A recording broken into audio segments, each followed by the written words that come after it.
Shalom Bapak Ibu Saudara yang dikasihi oleh Tuhan. Kita berjumpa kembali di virtual service Gereja Yesus Gembala. Mari sama-sama kita satu dalam doa. Terima kasih ya Bapa atas kasih-Mu, atas kemurahan-Mu dalam hidup kami. Tiba saatnya kami mau datang ke hadirat-Mu yang kudus. Sucikan, kuduskan, dan jamah hati kami Tuhan, agar layak untuk menghadap tahta-Mu yang kudus. Kami serahkan doa ini dalam nama Tuhan Yesus Kristus. Haleluya. Amin. Haleluya. Terima kasih Bapa atas kasih-Mu yang tidak pernah lekang dari hidup kami. Terima kasih Tuhan. Seperti mentari yang bersinar, seperti itu kasih Bapa, seperti gelombang samudra takkan pernah berhenti. Kau mengasihiku seperti tingginya langit biru, demikian tinggi kasih Bapa. Sedalam lembah bayang mau, demikian dalam Kau tebus hidupku.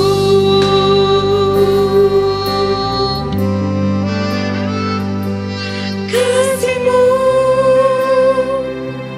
lebih dari mentari yang tak pernah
baik. Haleluya, haleluya. Mari sama-sama naikkan suaramu, angkat tanganmu yang bersuka cita hari ini. Boleh lambaikan tanganmu. Haleluya, yang diberkati hari ini. Boleh sama-sama naikkan pujian bagi namanya yang kudus. Haleluya, haleluya. Tuhan Maha Kuasa, amin. Tuhan Maha Kudus. Yes, Dia pencipta langit dan bumi. Mari sama-sama angkat suara bagi Dia. Tidakkah kau tahu, tidakkah kau dengar, Tuhan itu kekal, yang mencipta bumi sampai ke ujungnya, ajaib perbuatannya. Dia menantikan Tuhan kan dapat kekuatan baru, bagai raja wali yang naik terbang. Demikian kita berlari dan tak menjadi lesu pada sepuluh tujuan hidup kekal. Amin. Sama-sama kita boleh nari dikit yuk buat Tuhan. Haleluya. Tidakkah kau tahu, tidakkah kau dengar, Tuhan itu kekal, amin. Yang mencipta bumi sampai ke ujungnya, ajaib perbuatannya, amin. Dia menantikan Tuhan kan dapat kekuatan baru, bagai raja wali yang naik terbang.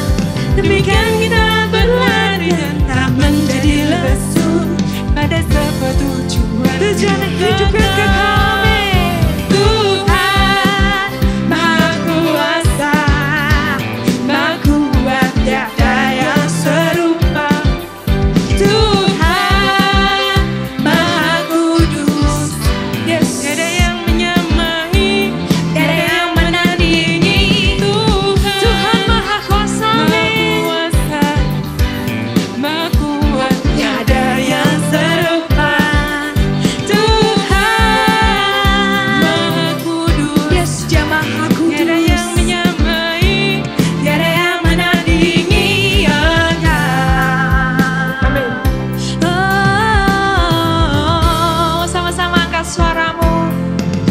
Haleluya, haleluya. Sungguh besar namamu Tuhan.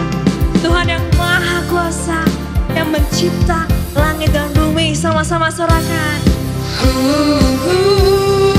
Terima kasih Bapa.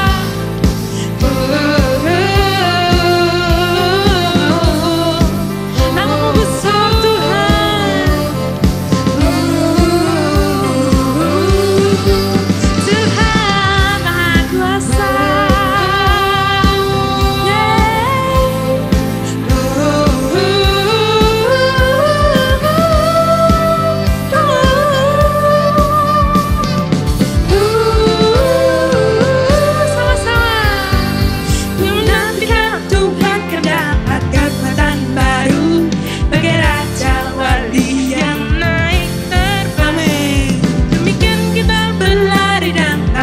Jadi lesu pada sebuah tujuan hidup kekal.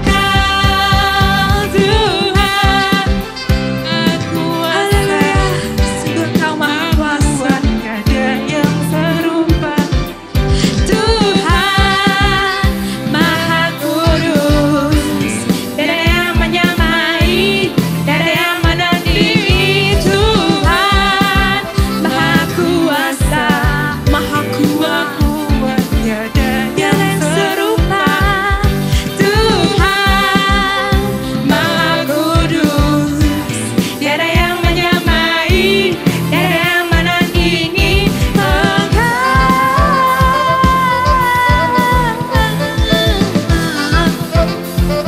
Sama-sama naikkan sorak-sorak bagi namanya, amin. Yang bersuka cita, yang diberkati Tuhan. Sama-sama katakan haleluya, amin. Haleluya, puji namamu, syukur bagimu Tuhan. Haleluya. Kami mau datang masuk lebih dalam kehadirat-Mu Tuhan. Kiranya Engkau Tuhan boleh basuh jamah setiap daripada kami untuk layak menghadap-Mu Tuhan. Sungguh Engkau yang pelihara, yang pimpin sertai hidup kami. Segala syukur bagi-Mu Tuhan.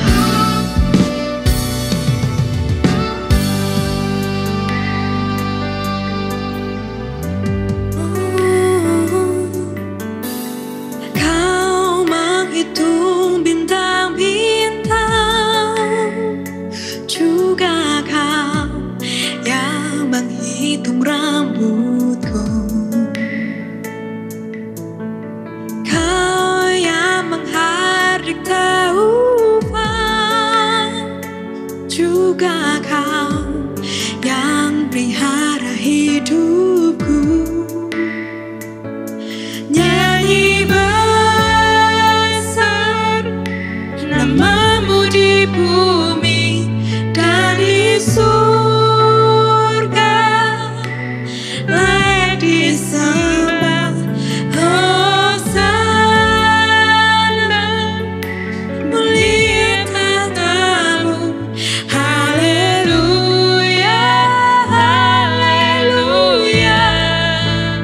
Oh Tuhan, amin. Mulia nama-Mu, mulia tahta-Mu Tuhan. Mari sama-sama angkat suara bagi Dia. Oh, Kau menghitung bintang-bintang, juga Kau yang menghitung rambutku. Kau Allah yang menghardik taufan, Kau yang menghardik taufan, juga Kau yang memelihara hidup kami Tuhan. Nyanyi besar nama-Mu di bumi dan di surga, nama-Mu layak disembah Tuhan. Hosana, mulia tahta-Mu. Haleluya, haleluya. Oh Tuhan, naikkan syukur-Mu, ucapan terima kasih. Terima kasih Bapa atas kasih-Mu. Nama-Mu Kau, nama-Mu mulia. Haleluya.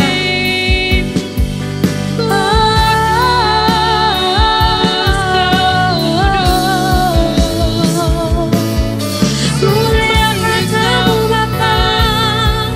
Haleluya. Kami bersuka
Shalom Bapak Ibu Saudara sekalian, selamat datang di ibadah virtual Gereja Yesus Gembala. Di bulan November ini kita punya satu tema yang baru, yaitu hidup yang baru.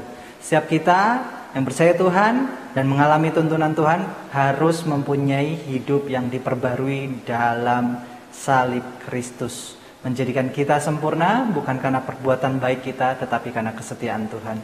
Diambil dari 2 Korintus pasal 5 ayat 17 dikatakan, jadi siapa yang ada di dalam Kristus, ia adalah ciptaan yang baru. Yang lama sudah berlalu, sesungguhnya yang baru sudah datang. Setiap kita harus berada di dalam Kristus, sehingga kita diperbarui di dalam kasih-Nya, kita dipulihkan dan menjadi ciptaan yang baru, yang sempurna di dalam Tuhan. Mari kita siapkan hati kita untuk berdoa dan mendengarkan firman Tuhan. Bapak, terima kasih untuk kesempatan kali ini. Biarlah setiap apa yang sudah hamba-Mu persiapkan, Tuhan urapi. Hamba-Mu terbatas, tapi roh-Mu tidak terbatas. Sehingga apa yang hamba-Mu sudah persiapkan, biarlah jadi rema bagi setiap orang yang mendengarkan. Berkati setiap murid-murid-Mu dengan tanah hati yang subur, tanah hati yang siap menerima firman Tuhan, dan juga melakukannya dalam kehidupan sehari-hari. Sehingga benih firman-Mu akan tumbuh dan berbuah dalam kehidupan kami sehari-hari. Dalam nama Tuhan Yesus Kristus, kami siap sambut firman-Mu. Semua yang percaya katakan haleluya, amin. Bapak Ibu Saudara, kita dalam kehidupan ini harusnya memiliki perubahan hidup. Perubahan hidup harusnya makin hari makin baik, bukan makin hari makin berubah menjadi buruk. Pada kesempatan kali ini, ibadah ini akan mempunyai satu tema firman Tuhan, yaitu kebiasaan yang baru. Kebiasaan yang baru ini terjadi juga dalam kehidupan kita setelah ada pandemi. Tidak terasa pandemi Maret tahun 2020 dan kemudian kita sudah ada di dalam bulan November 2021. Ternyata banyak sekali kebiasaan-kebiasaan baru yang kita adopsi. Bagaimana kita pakai masker, kita menjaga jarak supaya adanya keamanan bagi orang-orang sekitar kita. Dan kebiasaan baru ini juga harus ada dalam kehidupan kita sebagai orang Kristen. Pada waktu itu Yesus bertanya jawab dengan orang Farisi dan juga murid-murid Yohanes, katanya demikian. Pada waktu itu Yesus itu didapati dengan murid-muridnya tidak berpuasa. Dan kemudian orang Farisi dan murid Yohanes melihat, loh kok aneh, kita berpuasa, kita ini murid Yohanes, kita orang Farisi, orang agama Yahudi berpuasa, tapi kenapa murid-muridmu tidak berpuasa dan kau tidak berpuasa, Yesus? Jawab Yesus pada Markus pasal 2 ayat 21 dikatakan, tidak seorang pun menambalkan secari kain yang belum susut pada baju yang tua, karena jika demikian kain penambal itu akan mencabiknya dan yang baru mencabik yang tua, lalu makin besarlah koyaknya. Demikian juga tidak seorang pun mengisikan anggur yang baru ke dalam kantong kulit yang tua, karena jika demikian itu akan mengoyakkan kantong itu. Sehingga anggur itu dan kantongnya dua-duanya terbuang, tapi anggur yang baru hendaklah disimpan dalam kantong yang baru pula. Ternyata di sini ada sebuah perintah baru dari Yesus, di mana jangan sampai mencampurkan hal yang lama dan hal yang baru. Di situ dibawakan bahwa ada baju dan kain, dan kemudian Yesus memberikan satu perintah yang baru. Dalam kehidupan kita seringkali kita merasa bahwa ritual agama yang kita lakukan ini sudah yang paling benar, sudah yang paling tepat. Tapi sayangnya pada waktu itu ada sebuah ritual keagamaan yang biasa dilakukan oleh murid Yohanes dan juga oleh orang-orang Farisi, yaitu berpuasa. Dalam Lukas pasal 5:33 dikatakan orang-orang Farisi itu berkata pula kepada Yesus, murid-murid Yohanes sering berpuasa dan juga sembahyang atau berdoa. Demikian juga murid-murid orang Farisi. Tetapi murid-muridmu makan dan minum. Pada waktu itu memang saatnya mungkin sedang ada masa puasa yang biasa dilakukan oleh murid Yohanes dan juga orang-orang Farisi pada bulan itu. Dan kemudian didapati bahwa murid Yesus ini kok nggak berpuasa. Ada perbedaan hal saat Yesus mengajarkan kepada murid-muridnya tentang bagaimana beribadah. Dan ternyata di sini ada perbedaan yang mencolok sekali. Kalau Yesus mengajarkan sebuah hal, itu bukan berarti dia menentang. Karena Yesus mengatakan di dalam Matius pasal 5 ayat 17b, aku datang bukan untuk meniadakannya, tetapi untuk menggenapinya. Di sini Yesus juga tahu sekali bahwa orang itu butuh sekali yang namanya ritual keagamaan, bagaimana bentuk sebuah ibadah. Dan Yesus mengajarkan tidak ada hal yang salah di dalam sebuah ritual ibadah orang Yahudi dan juga orang Farisi dan murid Yohanes. Hanya saja Yesus menginginkan supaya orang itu tidak terjebak di dalam sebuah kebiasaan yang tidak diketahui maknanya. Orang kadang berpuasa, dia pikir begini, aku berpuasa itu baik, tapi jangan sampai kita tidak tahu arti di balik puasa. Puasa artinya mematikan kedagingan kita, bukan sekedar skip makan, kemudian juga membatasi apa yang diminum, apa yang dilihat, bukan itu saja. Tapi berpuasa benar-benar mematikan kedagingan kita, dan juga saat itu orang yang berpuasa harus menambah masa-masa berdoanya supaya apa yang diingini Tuhan itu kita mengerti. Itu sebetulnya arti dari puasa. Bahkan Yesus itu mengajarkan kalau orang berpuasa jangan sampai itu diketahui orang lain. Matius 6 ayat 17 dikatakan, tapi apabila engkau berpuasa, minyakilah kepalamu dan cucilah mukamu. Kalau kita melihat Yesus mengajarkan ini kepada murid-muridnya, orang berpuasa atau nggak berpuasa, nggak ada yang tahu. Dan Yesus mengajarkan jangan sampai sebuah ibadah itu jadi sebuah pencitraan. Saya kemarin sudah bawakan ini berkali-kali. Sebuah ibadah bukanlah cara kita memposisikan diri berbeda dengan orang lain, bahkan merasa kalau kita ini sudah beribadah lebih benar dari orang lain. Itu yang terjadi dengan orang-orang pada ahli Farisi. Dan di situ dikatakan bahwa orang-orang Farisi ini adalah orang-orang yang taat beragama, tapi saat dia melihat sebuah kejadian itu tidak sesuai apa yang dilakukannya, yang terjadi adalah pertanyaan dan membandingkan diri. Kita mungkin juga bisa menjadi orang Farisi dalam kehidupan kita saat kita banyak berdoa dan kita melihat orang yang tidak berdoa dan kita mempertanyakan, kenapa kamu tidak berdoa? Kamu nggak percaya sama Tuhan? Kamu nggak taat sama Tuhan? Disinilah kita belajar kehidupan beragama kita, ibadah kita. Itu adalah sesuatu yang personal. Tidak perlu kita banding-bandingkan ibadah kita. Mungkin kita membandingkan, aku berdoa sehari 1 jam loh, kamu berdoa berapa jam? Dan itu digembar-gemborkan dan dicerita-ceritakan bahwa kita sering berdoa, kita sering beribadah, kita sering memuji, menyembah, kita sering berpuasa, hanya untuk kita ini menyombongkan diri karena kita sudah melakukan semuanya itu. Kalau kita ada dalam posisi seperti itu, Bapak Ibu Saudara, sahabatku yang terkasih dalam Tuhan, mari kita cek kehidupan kita. Kalau itu yang terjadi dalam kehidupan kita, mari kita rubah posisi ibadah kita, posisi setiap ritual yang kita lakukan di dalam keagamaan kita. Jangan sampai itu membawa kepada kesombongan rohani. Orang yang sombong rohani, dia pun akan jatuh dalam hal-hal rohani yang lain. Kalau orang sombong rohani, dia akan merasa dirinya benar, merasa dia yang sempurna, dan kemudian yang terjadi adalah merasa kalau orang lain salah dan banyak penghakiman. Ketiga ciri yang tadi saya sebutkan itu, kalau kita sering melihat, wah orang lain salah, kemudian yang ini tidak benar, dan kemudian kita membandingkan bahwa saya lebih baik daripada dia. Mari kita rubah itu, karena Tuhan tidak mengajarkan seperti itu. Hal yang kedua yang dibawakan oleh Yesus adalah mengenai anggur dan baju. Dalam anggur dan baju ini sebuah ilustrasi yang disampaikan Yesus agar tidak mencampur hidup yang lama dan hidup yang baru.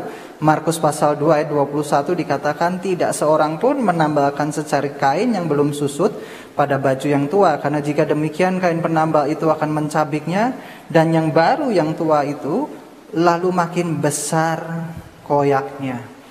Saya pernah lihat sebuah kartun yang itu udah lama banget, tahun 1990 awal mungkin.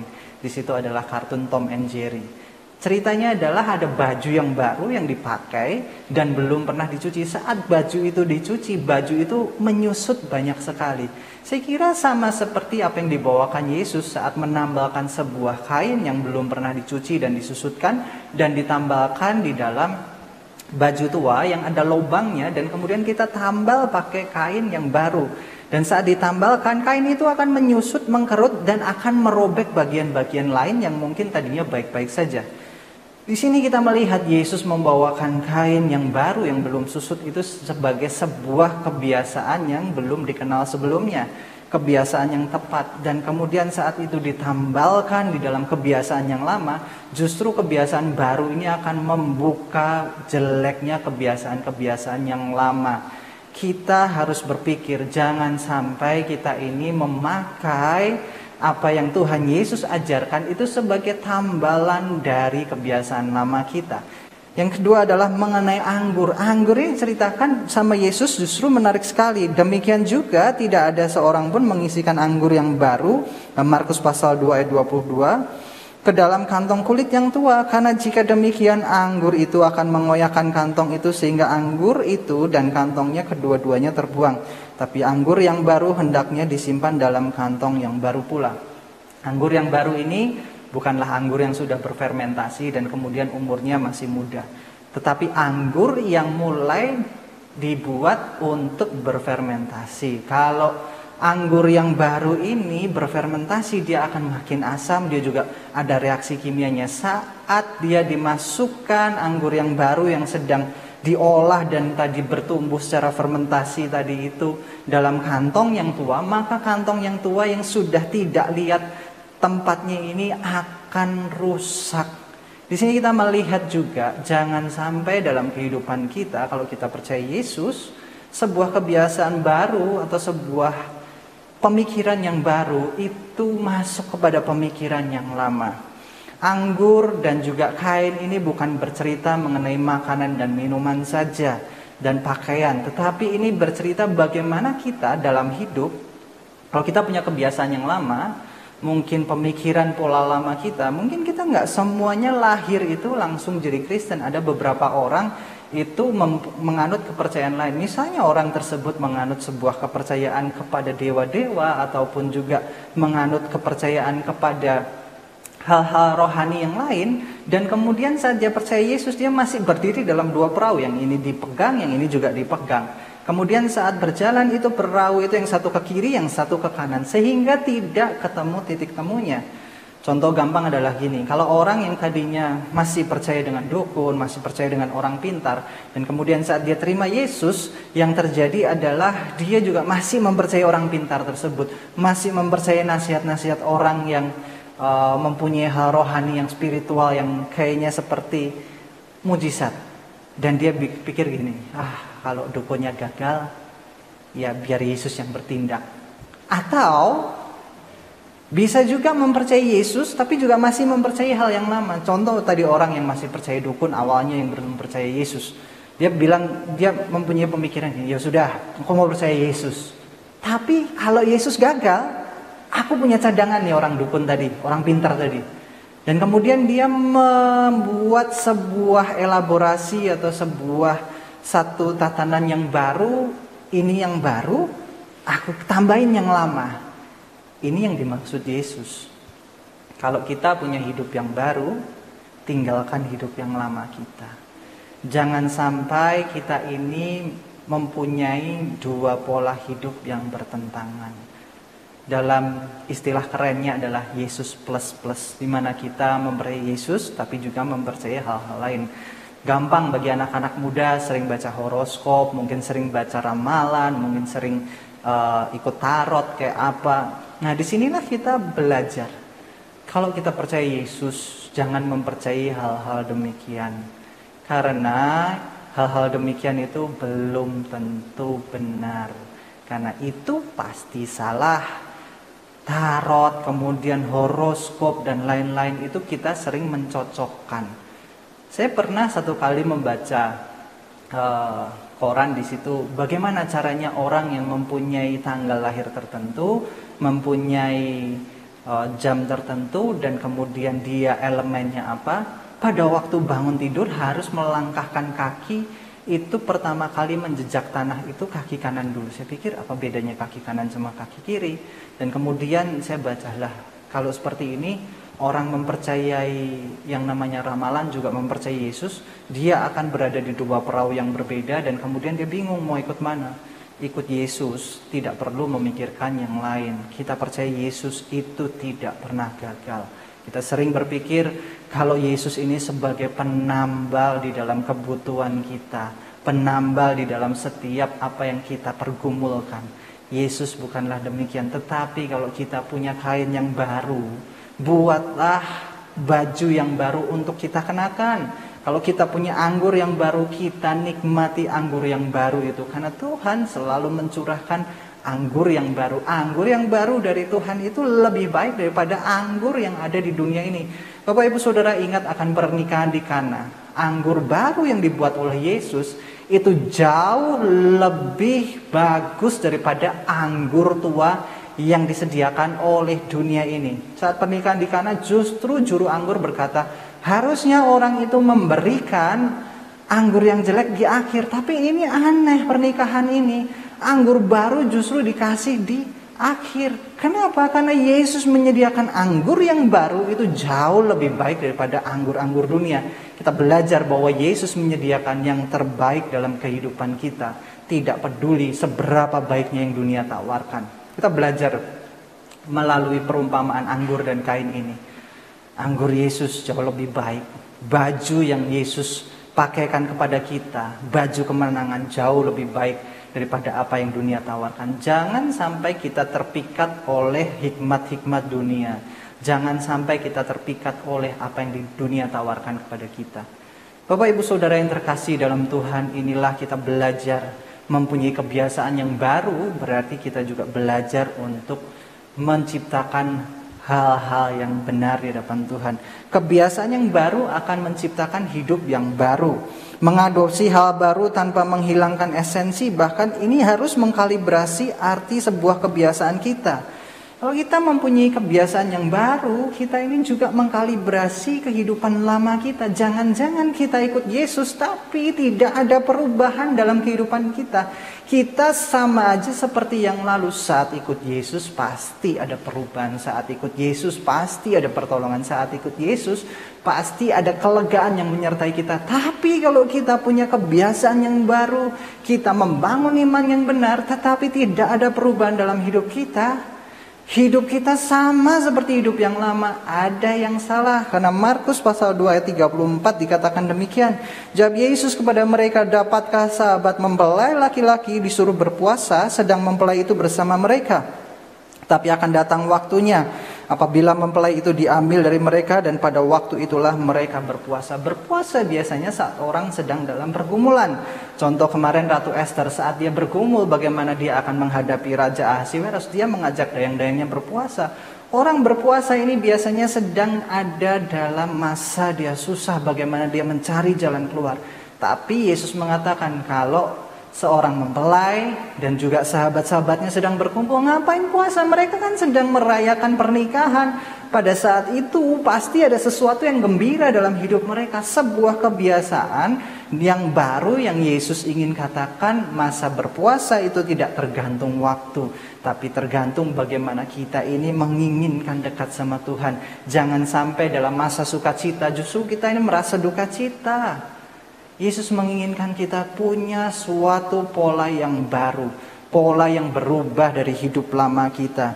Jangan sampai kita ini menjalankan pola hidup baru kita dengan cara kita tidak mengerti arti di balik perintah Tuhan. Kalau kita hanya mengikuti agama kita atau kepercayaan kita, kita percaya Yesus tapi kita nggak ngerti arti dari ikut Yesus, sama saja kita hanya berdoa, berpuasa, tanpa kita mengenal pribadi Tuhan.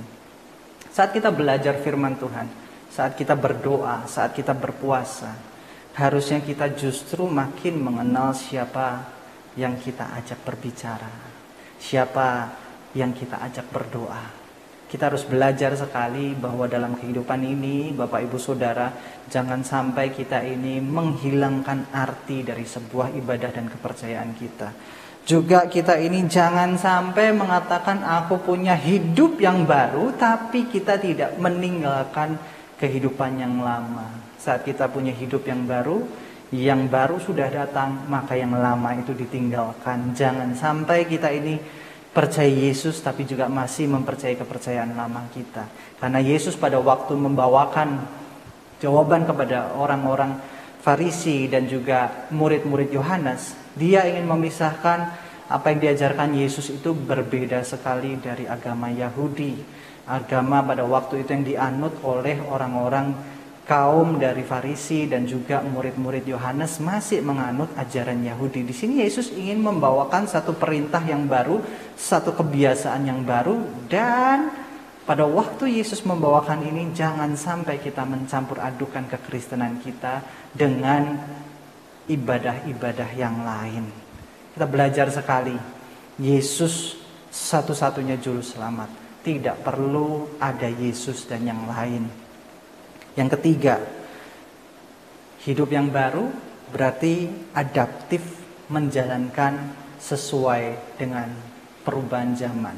Kita percaya zaman ini dinamis sekali, berubahnya cepat sekali.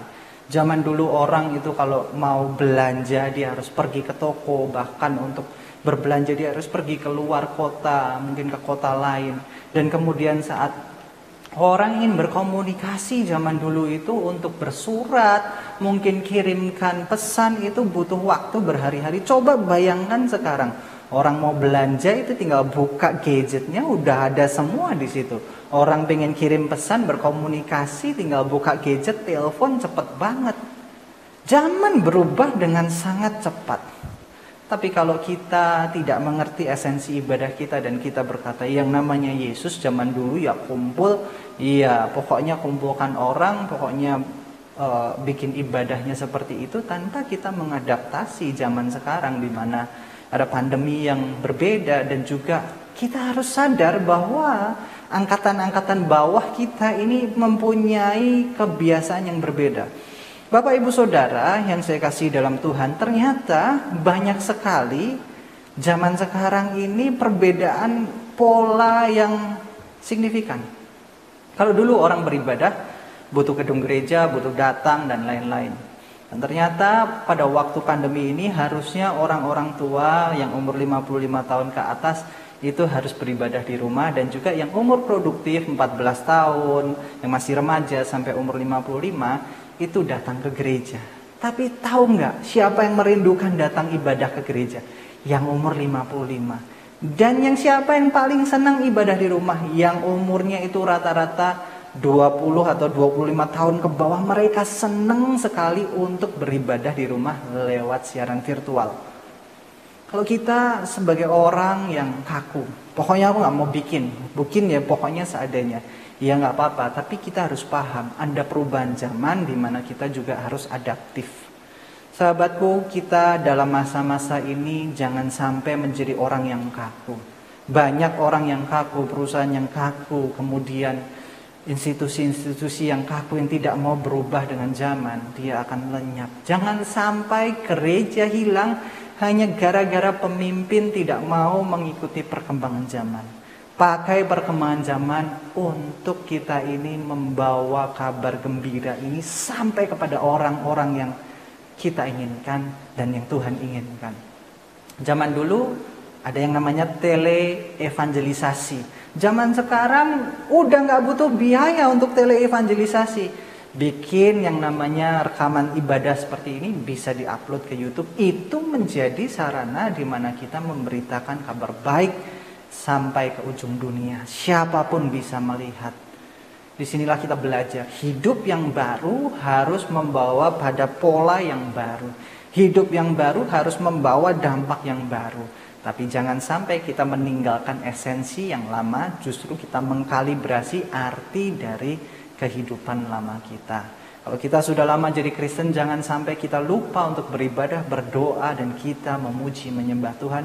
Karena kita adalah ciptaan-ciptaannya. Kita butuh Tuhan, bukan Tuhan yang butuh kita. Sebagai kesimpulan sahabatku, mari kita simak Roma pasal 12 ayat 2. Janganlah kamu serupa dengan dunia ini, tapi berubahlah oleh pembaruan budimu, sehingga kamu dapat membedakan manakah kehendak Allah, apa yang baik dan yang berkenan kepada Allah dan yang sempurna. Saat kita berubah menjadi yang baru, kita akan paham apa yang baik dan benar dan yang sempurna. Mari kita masuk dalam doa persiapan untuk perjamuan kudus. Bapak, terima kasih untuk kesempatan kali ini. Biarlah setiap apa yang hamba-Mu sudah sampaikan akan menjadi rema bagi kami, sehingga hidup kami diubahkan seturut dengan kehendak-Mu. Mari kita dengar firman Tuhan ini. Sebab setiap kali kamu makan roti ini dan minum cawan ini, kamu memberitakan kematian Tuhan sampai Ia datang.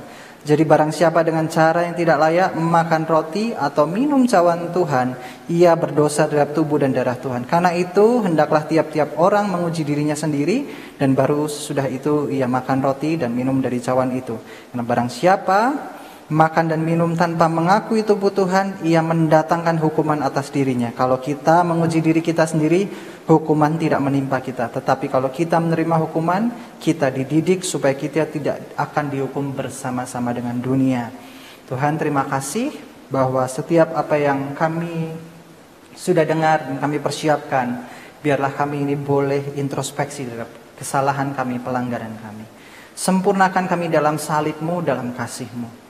Dan biarlah kami ini boleh menerima tubuh dan darah-Mu. Kami percaya bahwa tubuh dan darah-Mu itulah yang menguatkan, menyelamatkan kami. Mari kita dengarkan firman Tuhan.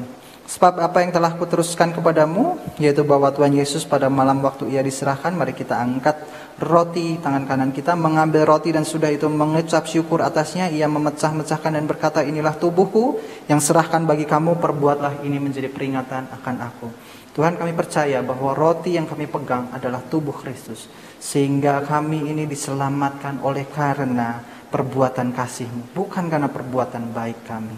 Biarlah tubuh-Mu ini menjadi kekuatan bagi kehidupan jasmani kami, yang sakit disembuhkan, yang dalam beban berat Tuhan pulihkan. Kami percaya di dalam bilur-Mu ada kesembuhan yang ajaib, ada pemulihan yang utuh. Apakah Bapak Ibu sudah percaya bahwa roti yang kita pegang adalah tubuh Kristus? Mari kita makan dalam nama Yesus.